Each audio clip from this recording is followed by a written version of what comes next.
बदायूं की फरहा ने क्यों छोड़ा हाथ, इस बारे में खुद फरहा नईम से बात की मेरी सहयोगी पूजा ने। क्या कुछ कहा सुनाते हैं। नमस्कार, आप देख रहे हैं न्यूज नेशन। मैं हूं आपके साथ पूजा और बात 2022 के महादंगल की करते हैं, क्योंकि तमाम चुनावी राज्यों में सियासी दल अपनी ताल ठोक रहे हैं, वादे और दावे किए जा रहे हैं, अलग अलग नारे दिए जा रहे हैं। लेकिन इन नारों से इतर क्या सच्चाई है पार्टी के अंदर, इसी पर बात करने के लिए आज हमारे साथ एक खास मेहमान हमारे साथ जुड़ चुकी हैं। हमारे साथ फरहा नईम जी हैं, जिन्हें कांग्रेस ने प्रत्याशी बनाया था, लेकिन उन्होंने अपनी सदस्यता से ही इस्तीफा दे दिया। आज उनसे बात करेंगे। सबसे पहले फरहा नईम जी, बहुत बहुत स्वागत है आपका न्यूज नेशन पर।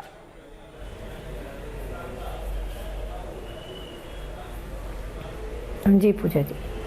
फरहा नईम जी, सबसे पहले तो आपसे जानना चाहेंगे कि आखिर ये पूरा मामला क्या था। आपको कांग्रेस की तरफ से टिकट दिया गया, प्रत्याशी बनाया गया, लेकिन आपने इस्तीफा दे दिया और आप रोई भी। क्या हुआ था, बताइए दर्शकों को।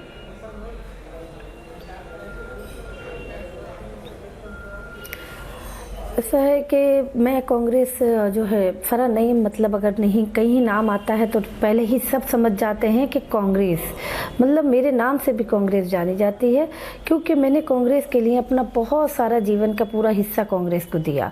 और मैं संगठन की वो महिला पीसीसी सदस्य थी जिसके टिकट के लिए खुद संगठन को आगे बढ़ के नाम देना चाहिए था, क्योंकि इस वक्त बदायूं में कोई और टिकट ऐसा दावेदारी नहीं थी मजबूत, सिर्फ मेरी ही दावेदारी ज़्यादा मजबूत थी। लेकिन संगठन में ओमकार सिंह ने मेरी टिकट को लेकर बगावत की, क्योंकि शेखपुर विधानसभा की जनता मुझे चाहती है और टिकट के लिए जनता का ही था कि जनता का सर्वे गया, उसमें जनता ने अपील की प्रियंका गांधी जी से कि नहीं, फरहा नईम का टिकट होना चाहिए। उसी आधार पर मैं प्रियंका गांधी जी की आभारी को उन्होंने 40% में मुझे लिया और मुझे टिकट दिया।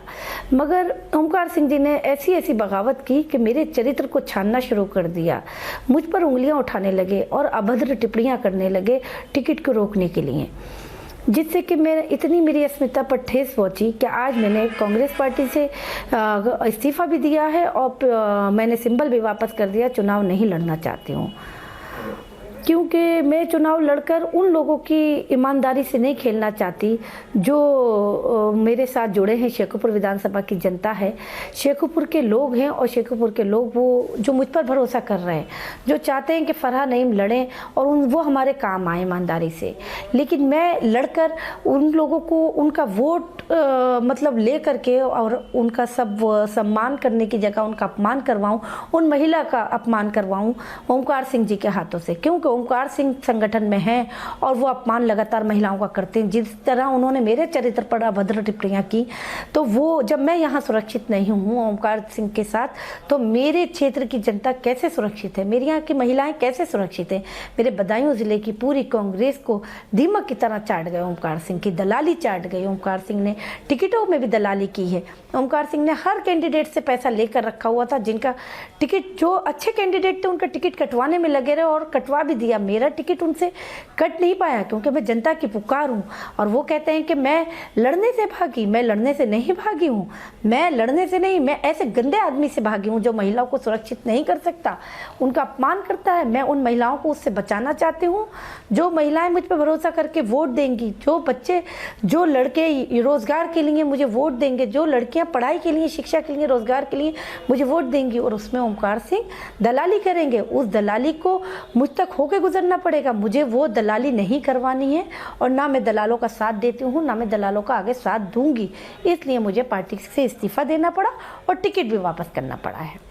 लेकिन आप इतनी और प्रियंका गांधी जी से मैंने कितनी बार मिलने की तो लड़नी चाहिए थी आपको आगे, क्योंकि देखिए कांग्रेस पार्टी कहती है लड़की हूँ, लड़ सकती हूँ।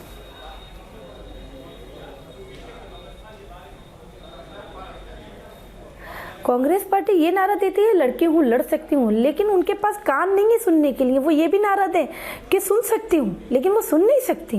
क्यों? प्रियंका गांधी जी को सुनने के लिए टाइम चाहिए, जो वक्त उनके पास नहीं है। क्या प्रियंका गांधी जी अपने जिनको उन्होंने टिकट दिया, उन्हें पता है कौन दावेदार है, कौन लड़ रहा है? भागीदारों को ही वो नहीं जानती हैं। जो उनकी सत्ता उत्तर प्रदेश में ला सकते हैं, वो उनका चेहरा नहीं पहचानती हैं, उनके नाम नहीं जानती हैं, तो वो मुख्यमंत्री का चेहरा अपना देती हैं। जबकि मैंने उनसे अपील की है मिलने के लिए, तो वो इस नारे का क्या फायदा कि कागजों पर रह गया ये नारा।